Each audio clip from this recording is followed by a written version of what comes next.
what's up everyone? Welcome to my review for Death Suspects a Murder, which is a brand new movie from my friend Icon Matthew1 on YouTube, which I actually reviewed a couple of his movies in the past.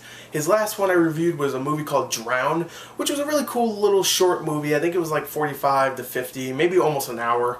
It's been a little while, forgive me. But it was a really good movie. I thought the story was very good. The acting was actually surprisingly really good. And it was, you know, very tightly paced, very nice. It went by quick, mostly because it was pretty short, but it was good. It was really good. I really enjoyed it.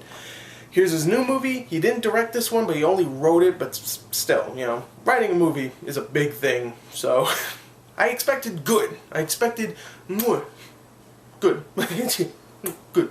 And let's get straight into it. The story here follows two detectives, one played by Carl Andrew and the other one played by Andy Boland. And Carl Andrew's character, Chris Michaels, I'm sorry, is you know, the professional detective. He's the one that has years of experience. And Andy Boland's character, named James Summers, is, you know, the rookie. He's a little too aggressive sometimes. He gets straight to the point. He screws up a lot. You know, he's the rookie. These two detectives are actually investigating a murder that just took place at a college campus for a girl named Natalie Winters, who is not the first person to get killed in the last couple of years. She's actually the sixth, I think, or fifth, I can't remember, but she's the sixth death or murder in the last couple years at this college campus, and these two detectives quickly assume that it's a serial killer. So they have to ask Natalie's friends and enemies. They get some good leads and some bad leads, and you know, you've seen this type of detective story before. You know, there's a couple of times where the rookie screws up and the guy who's of course the professional is like, "Oh my god, rookie," he just smacks him around. He's like, "Get out of there, do better next time." You know, you've seen this type of story before. But I think for a mostly amateurish, you know, movie, you know, say it is, it's an indie movie. I have to admit, the characters were really well written. The acting was very good. It was tightly paced. It went by really quickly, which means I had a good time. You know, if a movie was terrible, it would go by so slow. Even if it's like a 70-minute movie. I'm looking at you, Apparition. And, you know, it was just a very tightly paced movie, and I was very surprised. It was actually really, really entertaining story-wise. You know, the acting was really good from everybody. There was a couple of lines here and there. Some people, you know, didn't hit perfectly, but for the most part, they did an okay job. An okay to a really good job. I really like the two main leads, Carl Andrew and Andy Boland. They did really good together as the two detectives. And for the most part, it was just a very enjoyable story with some really good acting. I really enjoyed the story, and the acting was really good, and you know, it was very, very tightly paced. I did have a couple of problems.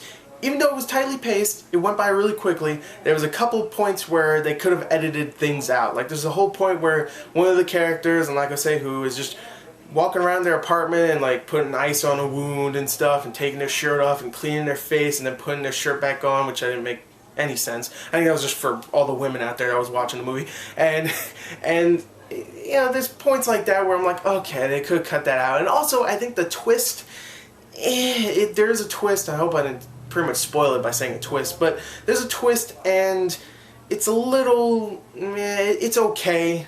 I didn't see it coming, but I was like, oh, really? And you know, that's really my main problems with the story.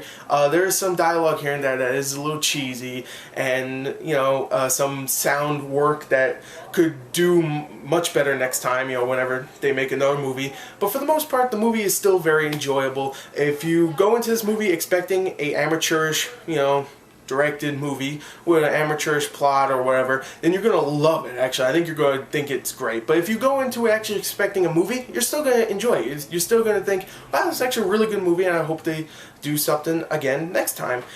So you know what? I really enjoyed it. I thought the plot was really good. It was, again, tightly paced. I'm going to repeat everything I said. It was well written for the most part, and overall, I liked it. So I'm going to give it a 32 out of 40. There you go. So anyway, there you go. There's my review for Death Suspects a Murder. I hope you enjoyed it.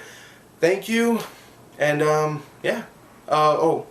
Thank you for sending me a copy of it, Matthew Robinson, or Icon Matthew1 on YouTube. I don't know when you guys can actually see this film. I don't know. Maybe Matthew will say something in the comments or something, because he'll probably watch this. So, I don't know. But I got a copy sent to me, so thanks. Anyway, there you go. Thank you, and goodbye.